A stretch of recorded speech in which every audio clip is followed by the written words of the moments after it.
Namaskar. A warm welcome to World News, an Indian perspective on All India Radio.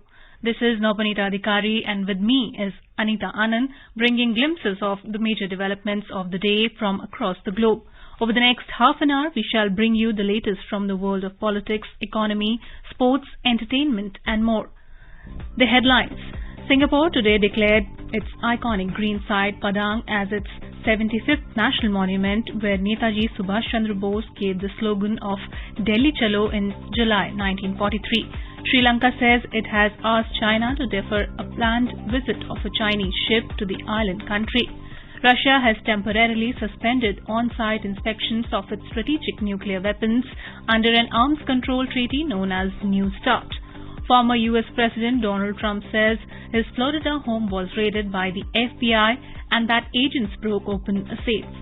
Polling is underway for presidential election in Kenya between William Ruto, currently the country's vice president, and Raila Odinga, bidding for the president's post for the fifth time. Taiwan's military began a live-fire artillery drill on Tuesday, simulating the defense of the island against an attack. Muharram observed with reverence and solemnity in different parts of the world. 44th Chess Olympiad comes to a close at Mamallapuram, and Rohit Sharma to lead India's squad for the upcoming Asia Cup cricket tournament. KL Rahul returns as vice president.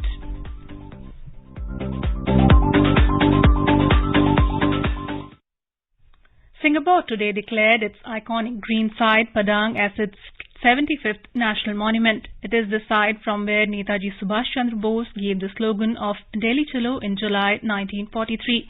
Incidentally, Singapore is celebrating its 57th National Day today.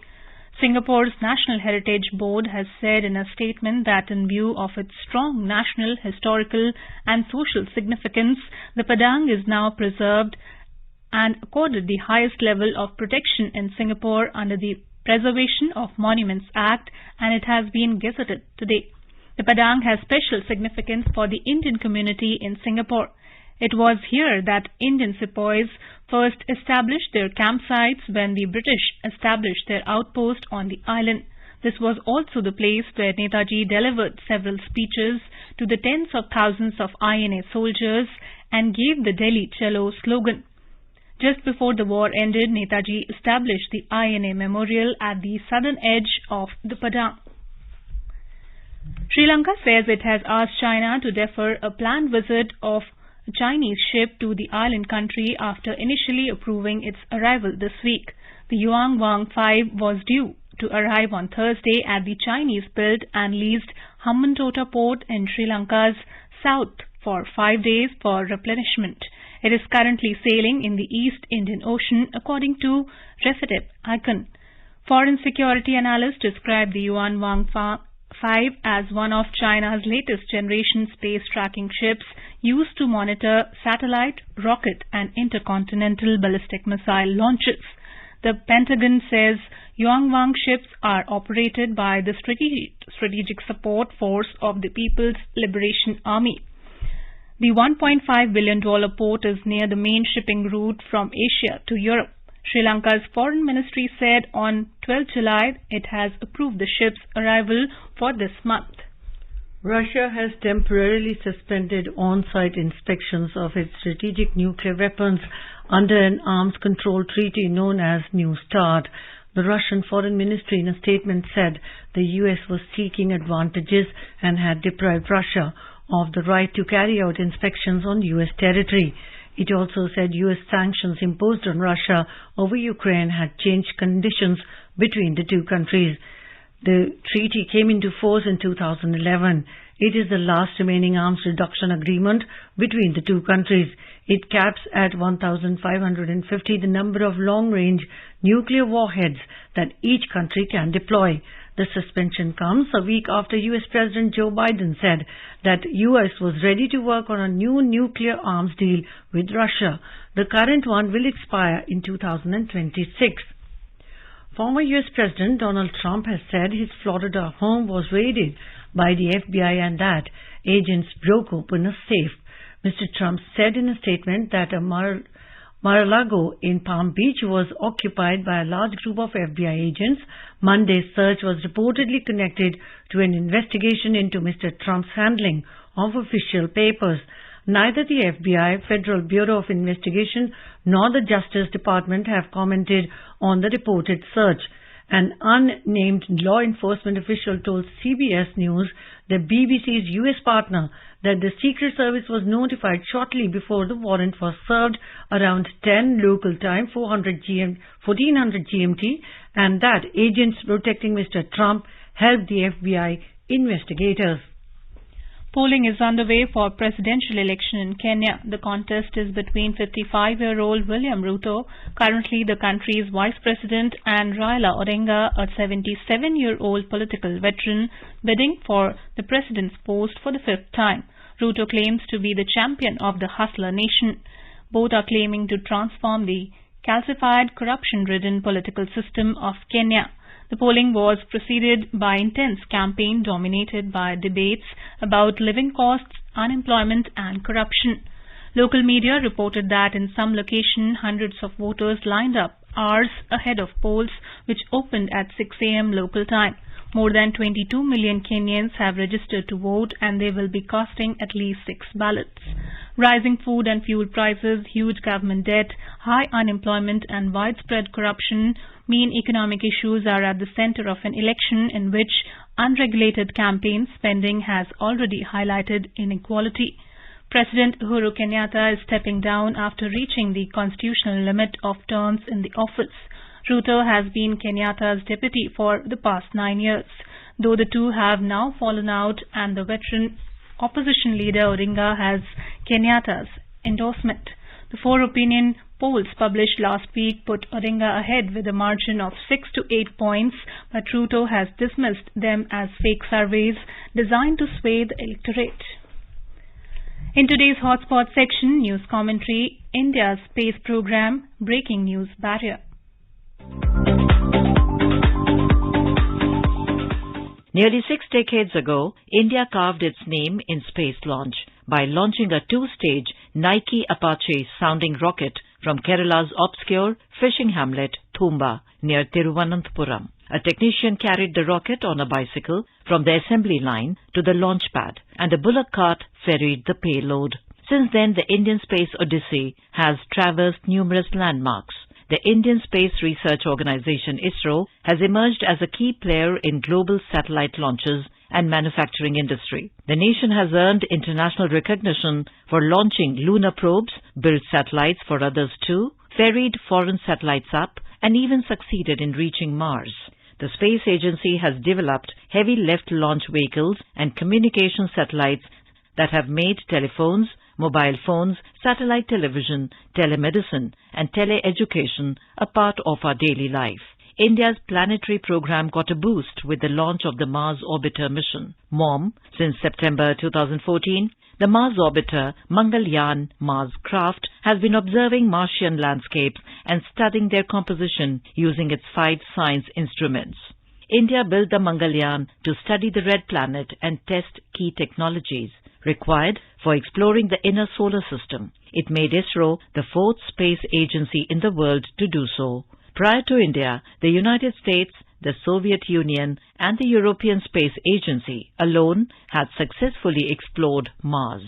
India added a feather to its cap by sending the first lunar spacecraft Chandrayaan-1 to the moon, the first under the Chandrayaan program. Its major goal was to collect data about the moon's geology, mineralogy, and topography. Chandrayaan-1 played a crucial role in the discovery of water molecules on the moon. The findings were confirmed by the U.S. Space Agency, National Aeronautics and Space Administration. The mission was concluded after a year. 10 years later, Chandrayaan-1 was followed in July 2019 by Chandrayaan-2, a highly complex mission that represented a significant technological leap compared to the previous missions of ISRO. Chandrayaan-2 is considered as a challenging mission as the south polar region of the moon was totally unexplored by any space agency before. The program focuses on the extensive mapping of the lunar surface for studying variations in its composition and tracing the moon's origin and evolution. Its orbital experiments will be operational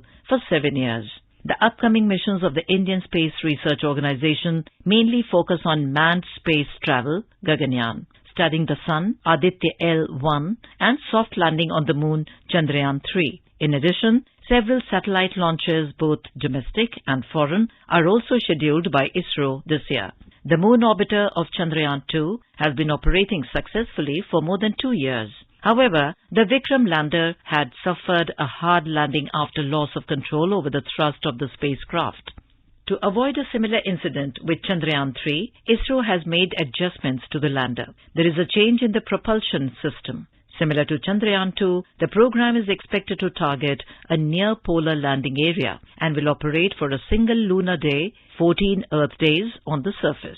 ISRO is also slated to launch the space docking experiment towards the end of 2024. It includes launching 2 satellites on PSLV and then making them to dock with each other in the vacuum of space. The project could set the stage for a future space station from India. ISRO's manned Gaganyaan mission is also moving ahead. The selected Indian astronauts have successfully undergone generic space flight training in Russia. An ad hoc astronaut training center has been established in Bengaluru. Ahead of the launch, ISRO will test mission abort sequences. The tests are designed to verify that emergency systems will be able to deliver astronauts to safety in the event of anomalies during launch. ISRO plans to launch 2 trial flights without crew. A female humanoid robot named Vyom-Mitra will be a part of the unmanned and manned missions. India's next grand project is the scientific mission to the Sun. The Aditya L1 mission will probe why solar flares and solar winds disturb the communication network and electronics on Earth. ISRO plans to use the data from the satellite to better protect its satellites from being damaged by hot winds and flares ejected out of the corona. Anuja Kumar for World News, All India Radio.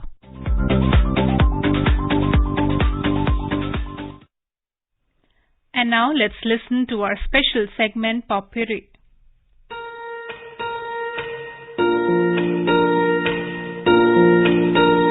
When the alarm sounds at GK Hospital in southern Japan, nurses race down a staircase. Their mission is to rescue an infant left in the country's only baby hatch. For 15 years, the clinic has been the only place in Japan where a child can be anonymously and safely abandoned. The pioneering hospital in the Kumamoto region also offers a 24/7 pregnancy support hotline and the country's only confidential birth program. Head doctor Takeshi Hasuda said there are women out there who are ashamed that they did something horrible by getting pregnant and are scared. Hospital staffer Saori Taminaga said they offer to get the health of mothers checked up, providing support and encouraging them to leave information that could help a child learn their origins later. The hospitals opened its baby hatch in 2007, modeled on the German scheme. In all, 161 babies and toddlers have been dropped at the hospital so far, with some coming from the Tokyo region, about 1,000 kilometers away and beyond. Abortion has been legal in Japan since 1948 and is available until 22 weeks. But a consent is required from a male partner. Exceptions are granted only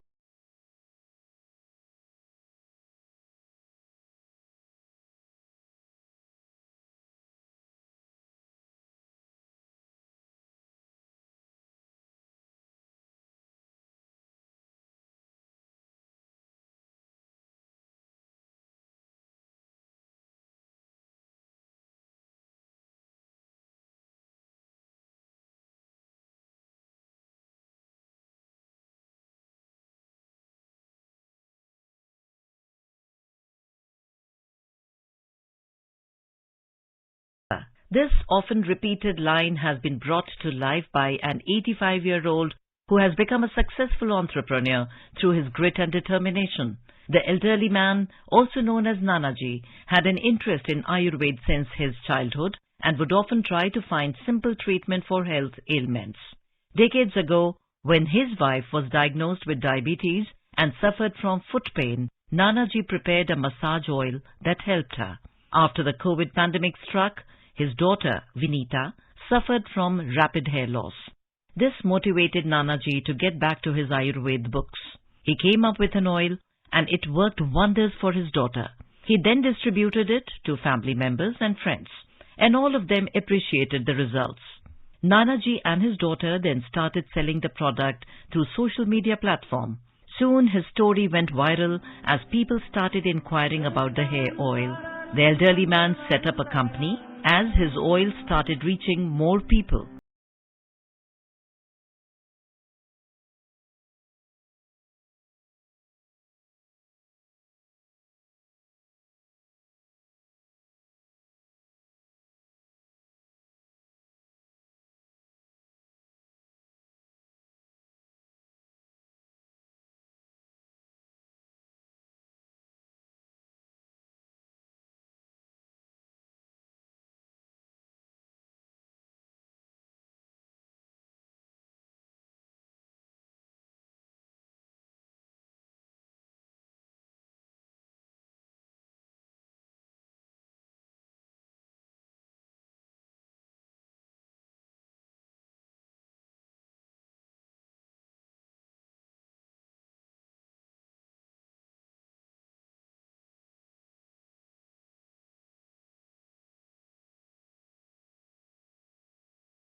The new city, a cosmopolitan center, will be home to more than 9 million people. Called an architectural marvel, when ready, Neom will run in a straight line from the mountains of Neom to the Red Sea. Vertical farming is a part of the plan and will be integrated into the buildings. The project will allow people to travel from one end to another on a 20-minute stretch. While the prince claims it will be ready by 2030, engineers say it could take up to 50 years for completion.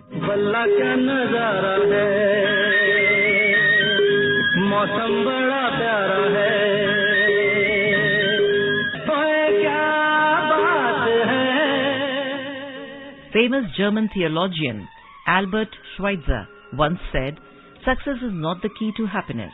Happiness is the key to success. If you love what you are doing, you will be successful." On that food for thought, here is bidding goodbye to our listeners for today. We will be back soon with some more positive, happy and inspiring stories in our new edition of Kaleidoscope. Till then, keep listening to AIR News.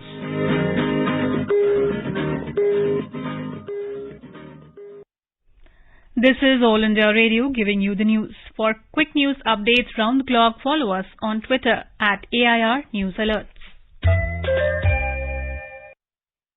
Welcome back to World News. Taiwan's military began a live-fire artillery drill on Tuesday, simulating the defense of the island against an attack. It is happening after days of massive Chinese military exercises. Taiwan's 8th Army Corps spokesman Liu Voijie told media that the drills had started in the southern county of Pingtung 8:40 a.m. with the firing of the target flares and artillery. Taiwanese army in a statement said that the drills taking place on Tuesday and Thursday will include the deployment of hundreds of troops and about 40 howitzers. China launched its largest ever war games around Taiwan last week in response to a visit by U.S. House Representative Speaker Nancy Pelosi.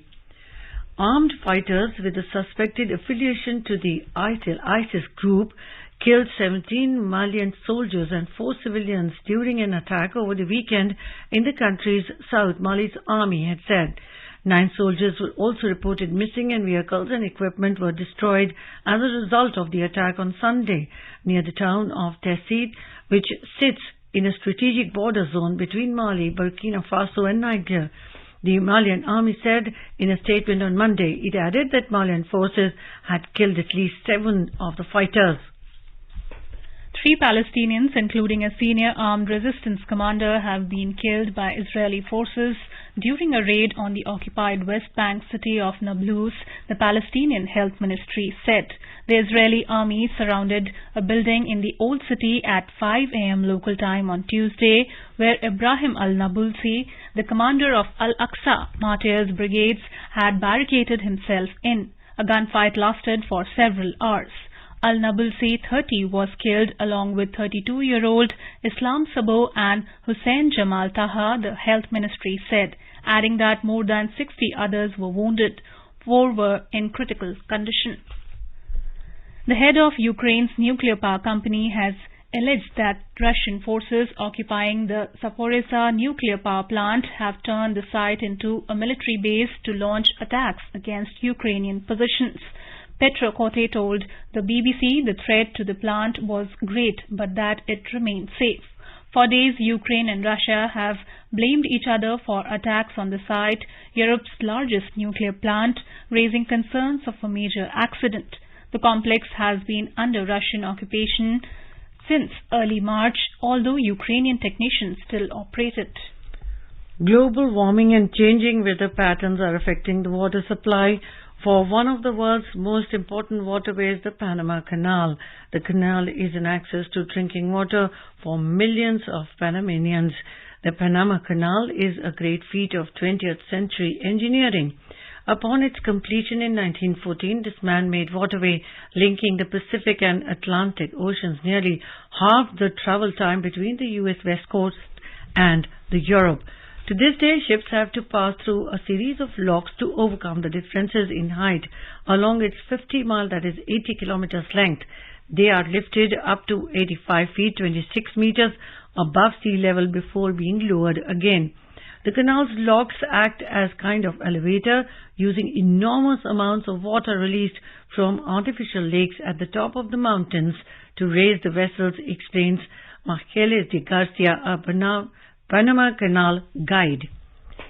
Yom Ashura Muharram is being observed across the world today with due solemnity and sanctity. Processions are being carried out after a gap of 2 years this time. More from our Lucknow correspondent. Millions of Muslims mourned in various cities on the day of Ashura to pay homage to the sacrifices of Hazrat Imam Hussain and his companions in Karbala. Slogans of Ya Hussain reverberated on the streets of Lucknow.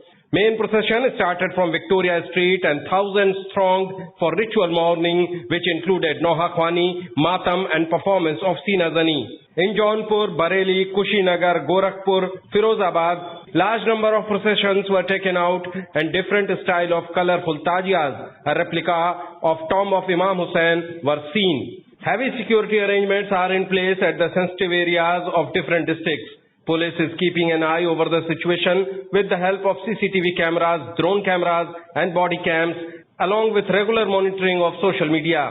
Apart from the regular police force, battalions of Central Forces, Provincial Armed Constabulary and RAF have also been deployed in sensitive areas. Sushil Chandra Tiwari, AIR News, Lucknow. A statue was stolen in 1971 from a temple in the southern Indian state of Tamil Nadu has been traced to New York, police say. The 12th century idol of Hindu goddess Parvati was found at the Bonhams auction house, they said. Bonhams is a privately owned international auction house which is headquartered in London. A senior police official said the Tamil Nadu police's idol wing had readied the papers to bring the idol back. Over the past few years, India has amplified efforts to bring back idols and other artifacts which were stolen or smuggled from the temples. In February, Prime Minister Narendra Modi said that more than 200 precious idols have been successfully brought back to India since 2014. In 2020, the UK returned 3 bronze sculptures stolen from a Tamil Nadu temple more than 40 years ago to the Indian government. In South Korea, at least 8 people have died and 14 others have been injured as flooding caused by torrential rain hit parts of capital Seoul. Local media reports that heavy downpours on Monday night submerged roads, flooded metro stations and caused blackout across the city and neighboring provinces. It said the western port city of Incheon and Gyeonggi province surrounding Seoul charted rainfall of over 10 centimeters per hour on Monday night. The downpour also affected public transportation as flooded roads forced suspension of railway services in Seoul and Incheon.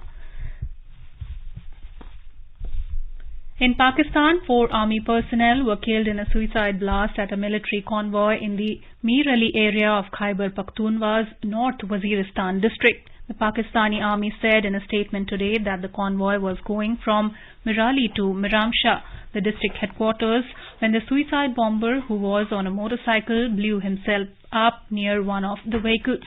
In recent months, several such cases of bomb attacks have been reported in Pakistan. The 44th Chess Olympiad has ended at Mamallapuram near Chennai in Tamil Nadu. The India B team comprising D. Gukesh, R. Pragnananda, Ronak Sadhwani and Adiban won the bronze medal, beating Germany. In women's section, India A team have won the bronze medal. The team comprising Vaishali and Kuneru Humphrey, Tanya Sachdev and Bhakti Kulkarni were headed for a gold medal on the final day, but a defeat to USA by 1-3 dented their chances as they eventually finished third. The Uzbekistan team, which was seeded 14th in the tournament, won the gold medal in the men's section. Armenia clinched the silver medal. It was the first time that the Chess Olympiad was held in India, the place where the game began. The tournament was declared open by the Prime Minister, Mr. Narendra Modi, on 28th of August of July. A report. The Game of Thrones, played at the historic Mahabalipuram, came to a close with India winning the bronze. Alongside the Chess Olympiad was also the election of President of the World Chess Federation. India's 5-time world champion Vishwanathan Anand was elected as the Vice President of the Federation. Yesterday, the players were presented with colorful books containing the pictures of artifacts of Keeradi and also the translation of Tirukkural in English, French and Spanish. Similar events to celebrate the Olympiad was held for tribal school children and differently able students to promote the age-old game of chess. Joy, AIR News, Chennai. The Board of Control for Cricket in India, BCCI, has announced India's squad for the upcoming Asia Cup tournament to be played in the UAE from the 27th of this month. Rohit Sharma will lead the team, while former captain Virat Kohli is back in the 15-member squad after a break. Premier batsman Jasprit Bumrah has been ruled out of the tournament due to an injury. KL Rahul returned to the Indian squad as vice captain after recovering from the injury and COVID-19. Rishabh Pant and Dinesh Karthik are the 2 wicket-keeping options in the team. 3 specialist spinners are part of the squad, which includes Ravichandran Ashwin, Yuzvendra Chahal, Ravi Bishnoi, Hardik Pandya and Ravindra Jadeja are the 2 all-rounders. Deepak Hooda, Surya Kumar Yadav are the 2 batting options. In Bumrah's absence, the pace attack will be led by the experienced Bhuvneshwar Kumar, with youngsters Avesh Khan and Arshdeep Singh rounding up the squad. Indian pacer Renuka Singh has stormed to the 18th spot in the ICC Women's T20 rankings for bowlers after finishing as the top wicket taker in the Commonwealth Games 2022. Renuka's 11 wickets have rewarded her with the top 20 entry for the first time. She made a climb of 10 spots after this performance. And now let's take a look at the major developments around the world as reported in the foreign press. The Washington Post writes, the scene in Seoul after flooding caused by record rainfall kills at least 8. The Globe and Mail says, trial of ex-Manchester United player Ryan Giggs begins in Britain. The Guardian reports, Kenyans go to polls against backdrop of soaring cost of living. Headlines. A quick look at the headlines once again. Singapore Toll declared its iconic green site Padang as its 75th national monument, where Netaji Subhash Chandra Bose gave the slogan of Delhi Chalo in July 1943. Sri Lanka says it has asked China to defer a planned visit of a Chinese ship to the island country. Russia has temporarily suspended on-site inspection of its strategic nuclear weapons under an arms control treaty known as New START.